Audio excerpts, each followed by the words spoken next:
Hi friends, Sunitha కిచెన్కి స్వాగతం అండి. ఈరోజు మన రెసిపీ వచ్చి దోసకాయ పచ్చడి అండి. నేను దోసకాయ తప్పక తీసి ఆ లోపల గింజలని తీసేసి ఇలాగ చిన్న చిన్న ముక్కలుగా కట్ చేసి పెట్టుకున్నానండి. పైన ప్యాన్ పెట్టి గ్యాస్ పైన ప్యాన్ పెట్టి ఆయిల్ వేసానండి. ఇప్పుడు మనకు ఫస్ట్ ఆనియన్ తప్పక తీసేసి కట్ చేసుకున్నానండి. ఒక ఆనియన్ కట్ చేసుకునేసి నూనెలో వేసానండి. ఇప్పుడు ఒకసారి అట్లాగా అంటే కింద మాడకుండా మనము కలబెట్టుకోవాలండి. ఇప్పుడు వచ్చేసి మనం ధనియాలు వేద్దామండి. ఇప్పుడు మిరపకాయలండి నేనైతే 6 మిర్చీలు వేసానండి. మీకు కారం తగినంత వేసుకోండి. నేను తగినంత కారం వేసాను. ఇప్పుడు ధనియాలు 1 స్పూన్ ధనియాలండి నేను వేసింది. ధనియాలు ఒకసారి కలబెట్టుకోవాలండి. ఇప్పుడు జీలకర్ర అండి, మనము జీలకర్ర వేసుకోవాలండి. నేను కూడా 1 స్పూన్ జీలకర్ర వేసానండి. ఒక స్పూన్ జీలకర్ర వేసాను. ఇప్పుడు బాగా ఫ్రై చేసుకోవాలండి. ఇప్పుడు మనం కరివేపాకు వేసుకున్నామండి. కరివేపాకు హెల్త్కి మంచిది కాదండి. ఇట్లాగా పచ్చళ్ళలో అట్లాగే వేసుకొని తింటే అండి మనకు తెలియదు కదా, కరివేపాకు అది బాగా మిక్స్ అయిపోతుందండి. కరివేపాకు కూడా వాడిపోతుంది కాబట్టి, ఫ్రై అవుతుంది కాబట్టి బాగా టేస్టీగా ఉంటుందండి. ఇప్పుడు మనము ఇంగువ వేసుకుంటామండి. ఇంగువ చూడండి, ఎవరైనా నా ఛానల్ని సబ్స్క్రైబ్ చేసుకోకపోతే సబ్స్క్రైబ్ చేసుకోండి. మరి ఒకసారి కలబెట్టుకోవాలండి. ఇప్పుడు మనం ఇంగువ వేసుకున్నాము. ఎందుకంటే ఇంగువ వేసుకుంటే మనకు ఆరోగ్యానికి మంచిది కదండి. ఇదిగో చూడండి, నేను వాపనగా ఉంటే ఇంగువ గడ్డగట్టేస్తుందండి. అందుకని డబ్బాలోనే పెట్టి కొంచెం గాలి పోకుండా అట్లాగే పెట్టుకుంటానండి నేను. అందుకని ఇంగువ ఆరోగ్యానికి మంచిదండి, అరుగుదల అవుతుంది, గ్యాస్ట్రిక్ ట్రబుల్ ఉండదండి. ఇప్పుడు మనం అంతా కలబెట్టుకున్నాం కదా, మిక్సీ జార్లో తీసుకునేసి ఒకరావు చల్లగా అయ్యాక మిక్సీ వేసుకున్నామండి. అంతా మిక్సీ జార్లోకి వేసుకునేద్దామండి నూనె లేకుండా. అలాగా ఫ్రై చేసుకుంటే మనకు వారమైన నిలవ ఉంటుందండి ఆ పచ్చడి.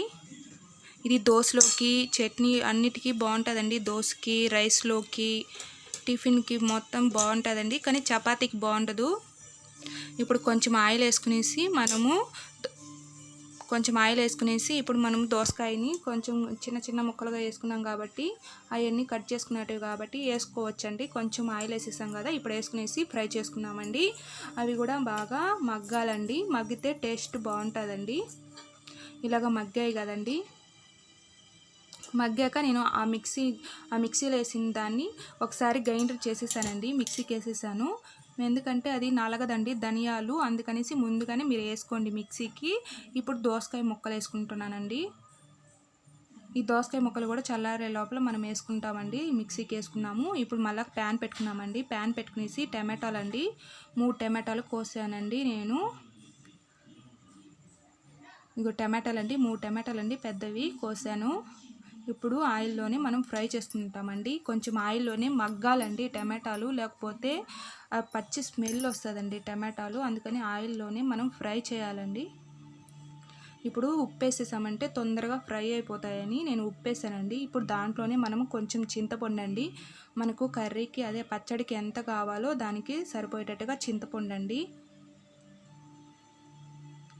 ఇప్పుడు బాగా ఫ్రై అయిపోయింది కదండి. నేనైతే దోసకాయని వేసుకునేసానండి మిక్సీకి వేసుకునేసి, ఇదిగోండి చూడండి అట్లా వేసుకున్నానండి. ఇప్పుడు మిక్సీకి వేసుకునేసినాక మళ్ళీ ప్యాన్ పెట్టానండి. ప్యాన్ పెట్టి ఆయిల్ వేసానండి. దాంట్లో హాఫ్ స్పూన్ ఆవాలండి. ఆవాలు వేసాక ఆవాలు చిటపట అన్నాక నేను జీలకర్ర వేసానండి. ఇప్పుడు ఎండుమిర్చి అండి, 2 ఎండుమిర్చి సగం కట్ చేసి వేసానండి. ఇప్పుడు మనం తగినంత కరివేపాకు వేసుకుంటున్నాను. ఇప్పుడు అదంతా మిక్సీలో నుంచి ఒక బౌల్లో తీసుకునేసి ఇప్పుడు ఈ పోపుని ఎత్తి దాంట్లో వేసుకోవాలండి. పోపు వేసిన వల్ల టేస్ట్ బాగుంటుందండి. దాంట్లో వేసి బౌల్లో వేసుకుంటానండి. దాన్ని ఇప్పుడు ఆ బౌల్లో ఇది పెట్టుకునేసానండి. ఈ వీడియో మీకు నచ్చినట్లయితే లైక్ చేయండి, కామెంట్ చేయండి, షేర్ చేయండి. Thank you.